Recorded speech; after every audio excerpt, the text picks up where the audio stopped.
Welcome to the podcast today. I have my good friend, Krystyna. She is the CMO at Cookie3 and a core contributor to CookieDAO.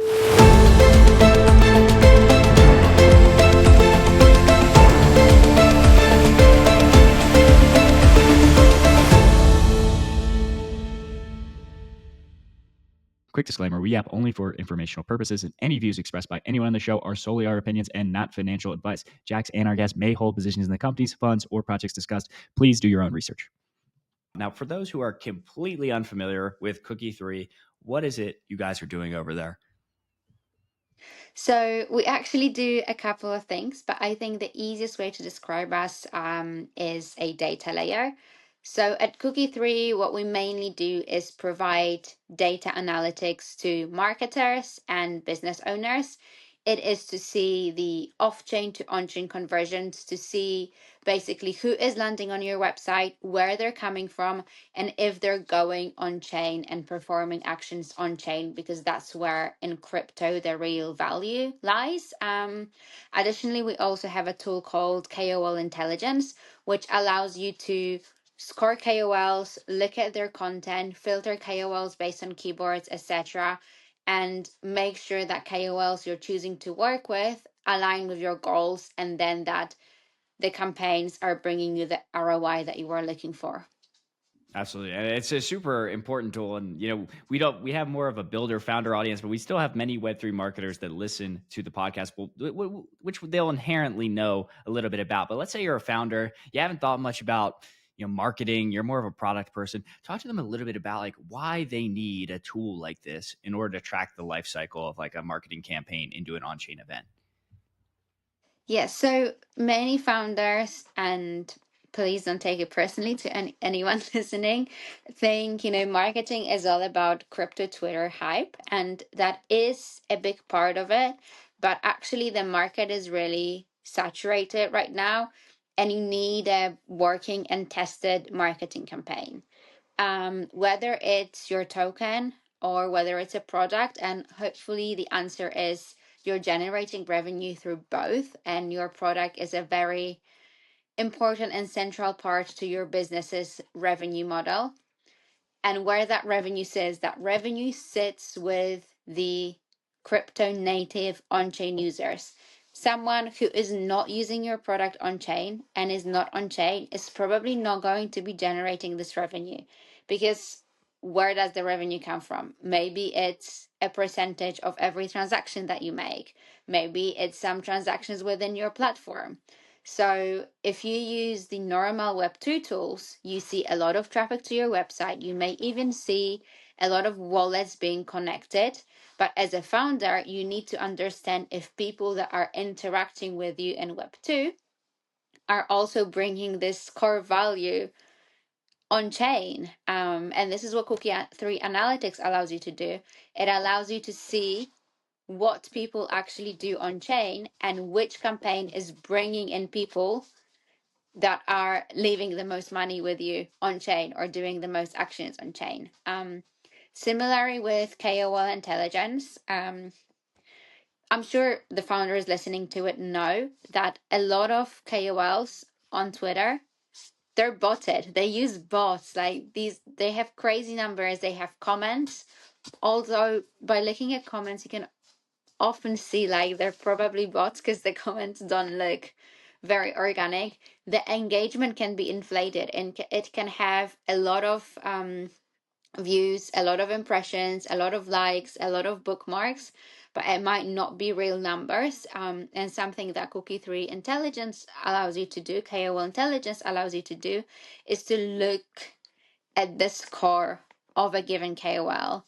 Look at their smart engagement, which is how many accounts that we have internally marked as real accounts, as accounts that matter in the space, are interacting with these KOLs. There is also a mindshare metric, so you can see how much of actual crypto Twitter conversations this KOL is dominating. All of these are indicators of whether it's actually worth working with this KOL. Especially for smart engagement and smart followers, in my opinion, because that's the way networks work. if we have many accounts that are flagged as influential in the space, they will be interacting with one another and interacting with different accounts that are influential. If the smart engagement numbers are low, to me that would indicate this account is botted, because how come it's not in the network? Something's wrong here. So that is very, very important in my opinion, especially for founders, especially if you're looking to work with KOLs early on, because I know KOL fees or OTC deals or KOL rounds, they're huge. It's a lot of money you are putting into these people, and it's to make sure you're not putting it to people who will then promote your brand or project to bots and will generate no actual traffic to your product or no buying pressure. So for me, that is like so crucial. Yeah, I remember doing. So I was working as a comms lead someplace, and I was interviewing certain KOLs, and even just like individual deals. So like you'd go to like a KOL firm, they might ask for like a $300,000 to $500,000 budget. I had interviewed some KOLs that were individually asking for about 500,000. I was like, oh my gosh, it was making me blush. So it's like, yeah, you really need to know, hey, if you're going to invest that much, especially if like your treasury or your revenue into a KOL, you better believe that they need to have some kind of influence. So, from my Web2 marketing days, like you had things like Social Blade. Were you guys one of the first people to kind of like take this concept? Had this been completely foreign to Web3 before? Yes, there is a couple of other projects that are doing it right now. But I feel what distinguishes us is connecting like the social part with the on-chain part, because there are companies that focus solely on like social listening and KOLs, or companies that focus on solely off-chain to on-chain transaction. Whereas with us, you can like put it together as the whole funnel, so you can really track the entire user journey, track all their campaigns in one place. Which I think what makes our tool really stand out. And we've been on the market for a really long time. We launched the Yeah. first Cookie.3 Analytics in 2022. So I feel we've also learned a lot along the way. Yeah, let's talk about maybe for a founder that's less familiar with something like a marketing funnel. Let's talk about maybe how they would go about launching a KOL campaign, and then how they would measure the attribution. And by the way, we will be defining all of these terms. So it's like the attribution being like, hey, can we tie the on-chain event to the particular campaign that we're using? So let's talk a little bit about like how one would go about like maybe finding good KOLs, and then how they would create that campaign and then track it on chain with something like Cookie.3. Of course, finding a good KOL, I feel like already touched upon it a little bit. But let's maybe start from the beginning. Let's imagine you don't know any KOLs, or you don't know who to work with. So there are two ways to go to it. And then it's a question you need to ask yourself with any campaign. How much time do you need to prep? Do you need to launch this campaign in the next 2 weeks, or do you need to launch this campaign in the next 3 months? If you need to launch it in the next 3 months, the best way is to build relationship with KOLs. Figure out KOLs that you believe suit your brand and would be the best to work with. Follow them on Twitter. Try to engage with their posts daily. Read what they do, and through showing up in comments, showing up in their feed, they're going to start noticing you. And then when you feel you're ready, this is a good time to hit them up with a DM, be like, hi, we've been engaging for a while. I believe you'd be great for the project I'm working with, and start working with the KOL this way. Most founders don't have 3 months to build relationships when they realize they need to have a KOL campaign, which is why here, in my opinion, the best way is to go to a KOL agency. Now, there are hundreds of KOL agencies out there. They're good agencies, and they're not so good agencies. So this is where you really need to do your work and due diligence of figuring out who to onboard. My rule of thumb and my experience is, if someone goes on the call with you and they tell you like, we can onboard 115 KOLs to your campaign tomorrow or in the next 2 days, they're probably not working with really good KOLs. These may be tier one KOLs. They may have really, really high engagement, but it's mostly botted. Really good KOLs will take time to consider if they want to be working with the project, and really good agency will not tell you, I will onboard 150 KOLs for you.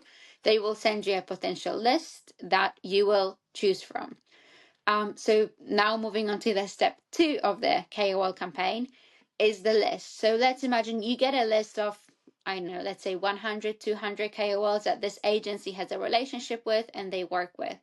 My process for this is save this list as a CSV file and upload it to Cookie3 KOL Intelligence. Once you do this, save it as a list, and I would go and conduct a search in Cookie3 KOL Intelligence for, first of all, the keywords that I believe I want these KOLs to be talking about, and maybe even projects, maybe my competitors or maybe complementary projects. So that will help me at first filter out all of the KOLs that are actually talking about something that I care about and are in the zone that I want to be positioned in. Because if, let's say, I am, RWA project, and I have an NFT KOL, well, it's not really vibing. That's why you need to do this search. So that's my step 1. Then my step 2 would be note down in an Excel, Notion, whatever database you use, stuff like smart engagement, mind share, content quality. Write all of those down. So in Cookie3 Intelligence, when you upload the list, you can first see some metrics for these KOLs. You can get more granular metrics if you go into their profile. But for the first thing that I do, I would just get these granular, like these metrics, these easy metrics that I can see from the list view. Note them down in your Excel, and then just do some filtering in your Excel yourself. So what I do, I try to filter and score KOLs by different metrics, and then I color code them based on, so I say like do like very light orange if they had this particular like metric, like we're in the top 10, another metric in top like 20. Based on this, you get like a very, very short listed list of your KOLs. And then go back to KOL Intelligence and individually go to every KOL profile, see if their engagement is going up, see if their smart engagement is going up, see what projects they're really interacting with. And based on this, you'll have like a very good short list of KOLs. And then you need to do the work. You need to actually go into every KOL's profile on X and just see if it aligns with what you want to do, and see like your project being positioned at and promoted by. And then one more thing that I really recommend doing is, if you already have KOLs who you follow and you believe like, yes, I would love for them to work with my project. Maybe they don't do paid deals. Maybe the agency that you work with doesn't work with them.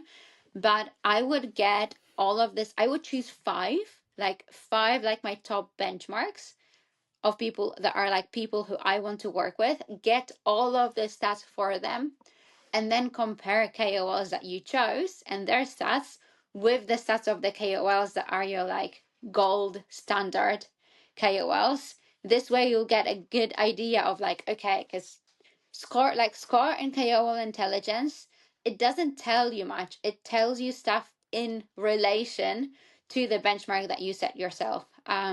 So just make sure once you have your shortlist of KOLs, the metrics of KOLs that you shortlisted aren't that far off the metrics of KOLs that are your gold standard KOLs.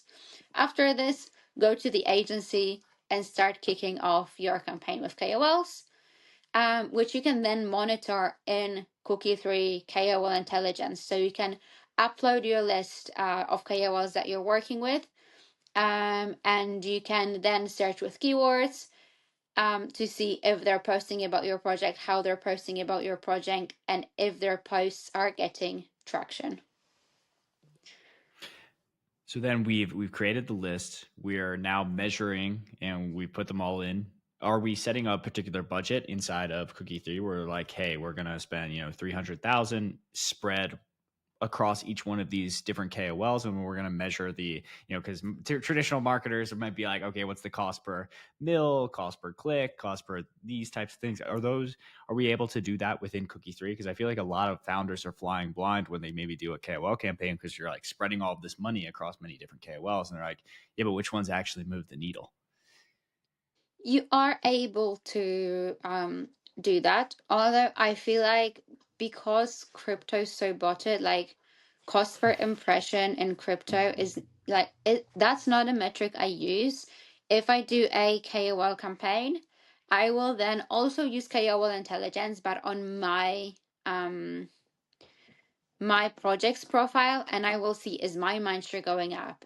Are my smart followers going up? Are any of my smart followers also the smart followers of the KOLs that I'm working with?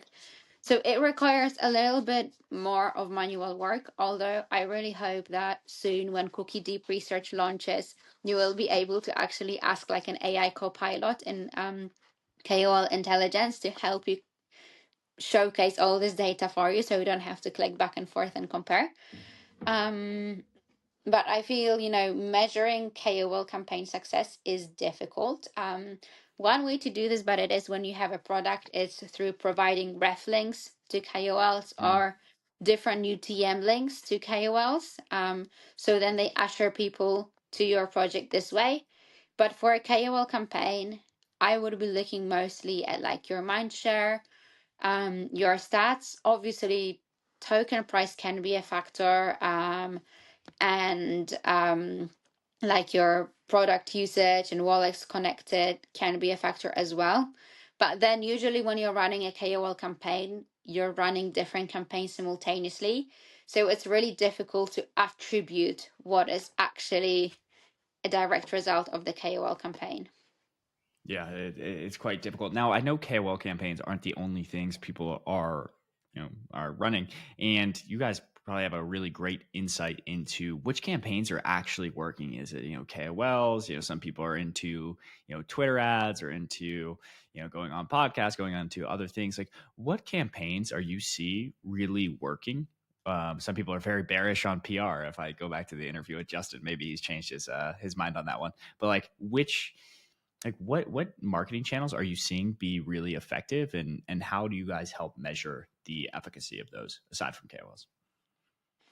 I think there isn't, one size fits all. I think it really depends on your project, where you are at your project life cycle. So for TGE projects, I guess people will be way more rewards driven. KOLs would be great to deploy then. Then let's say for an established project that already has like a wide crypto presence, then I believe at this stage, and I disagree with Justin here, PR can work at this stage. Also, X ads, maybe not that much. I think I would say X ads is something I'm the most bearish with, because Me too. X right now is only for crypto degens. Crypto degens will not go buy your token or use a product because they saw it. Ads on different platforms, if it is for you to bring retail on, that's same for PR. Because you have degens and you have like retail. Right now, the retail is not on the market. So I would focus all efforts on the degen campaigning. But, once we hit like bull markets, retail comes in, and retail pumps money into centralized exchanges. I think Emily has done like a really great series when she was showing her friends that who like, what are you trading on centralized exchanges? Why did you choose like this project? These people have not, like, they haven't been on chain. They don't have an on chain wallet. They don't understand it. And then like traditional ad marketing or PR and this sort of marketing works with them really well, because all they care about with crypto is getting a token that is fun and maybe it will grow, then they can sell it. Like, they don't care about the actual utility. Oh yeah, it's all number go up. pretty much. Yeah, whereas for degens, like its still number go up, You but still they never go actually up. care about the tech. They actually care about the utility. They care about the narratives. So I wouldn't say there is, one thing that works. I'd say I've seen email campaign work really well. It was an email campaign for Interesting. marketers to mint an NFT, but it works really well. I've seen KOLs campaign work really, really well from data and Cookie3 and KOL Intelligence. I've seen airdrops. Airdrops, I feel like do really well almost always. The one trick with airdrops is the actual airdrop actually needs to be good and valuable, because Mhm. the worst thing you can do to your project is to hype people up about the airdrop and then have the small airdrop amount giving out to people at the end. Like this is like how to kill your project 101. Well, what do you think about? I've seen people be relatively bearish on airdrops lately, and maybe that is because the allocation is so small. But like you run into this problem where you're like, okay, but if I give the community so much free money, it's like, were they just around just to post about your project, or are they just going to dump it immediately? I feel like most TGs we've seen have been pretty much a straight red line down. What do you kind of attribute that to? Is it most of these communities are largely built on TGE, and then people go away because they're chasing the next one? Like, where do you think is going on? Like, You know what? There is a couple of things. One thing is airdrops are, I feel like airdrops can be built in a wrong way, which is why they're causing it. I believe airdrops should be taking actual like wallet activity into account when giving people points. So people who are actually crypto users, people who are holding tokens, people who are staking tokens should be getting more points, like a bigger multiplier maybe for like their social points, because these are people who are going to stay with the project. And today, actually, I'm super glad we're talking, because today we're launching with the CookieDAO something called Cookie Snaps. And it is a mechanism that allows projects to launch airdrops based on social engagement. Um, but something else we're adding there is like a loyalty score and loyalty multiplier. So people will naturally get way less points that they would if they talk and promote too many projects at the same time.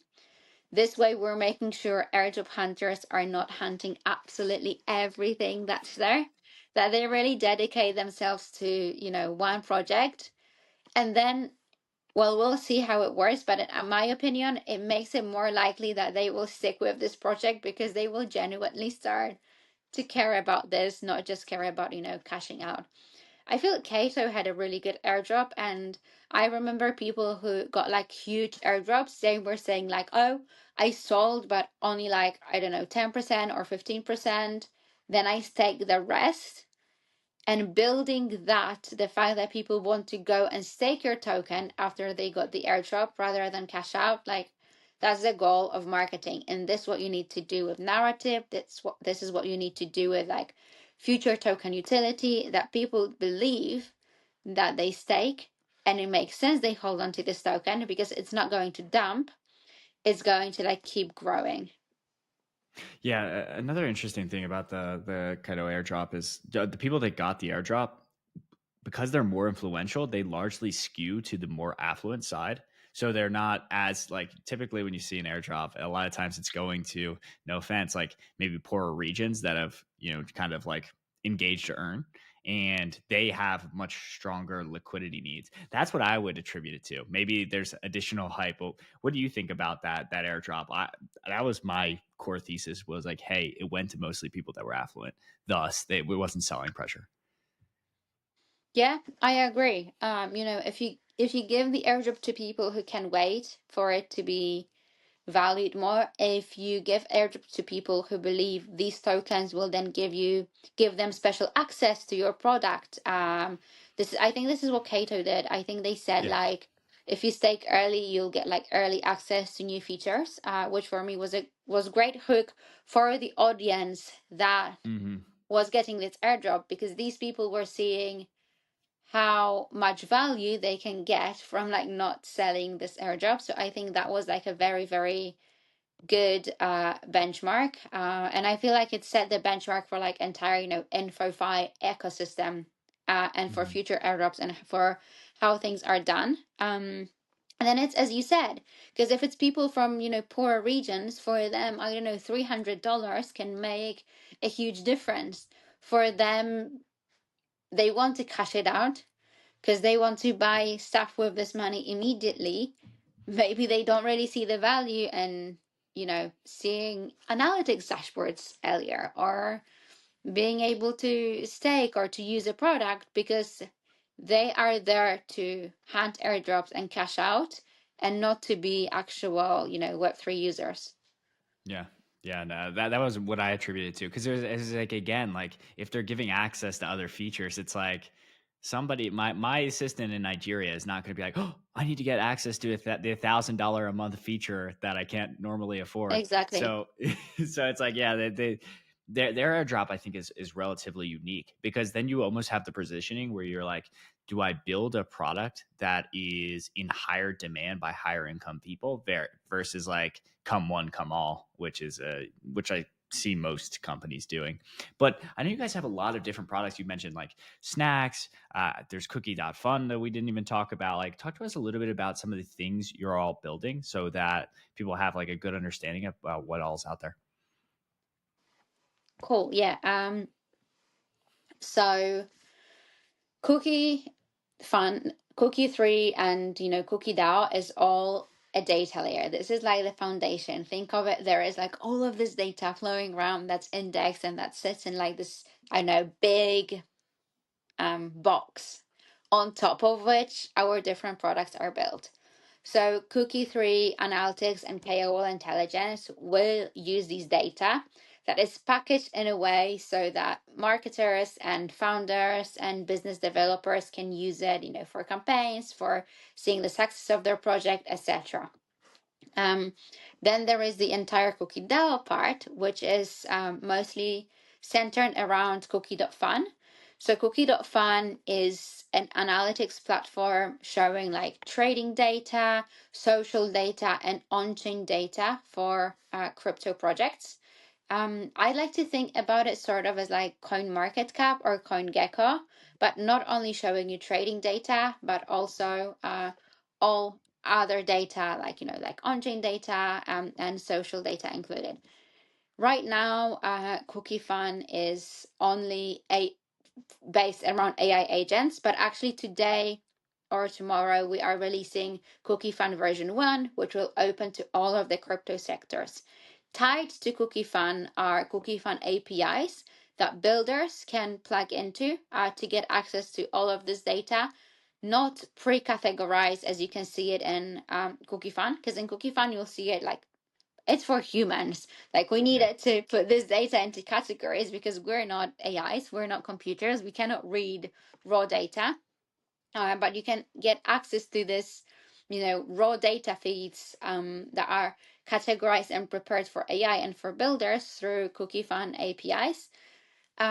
We believe that in the future it will be AI agents that are analyzing most of the data and making decisions, which is why this entire data layer is structured in a way that builders and AI agents can plug into these APIs easily. Because we don't necessarily believe we will be the end product.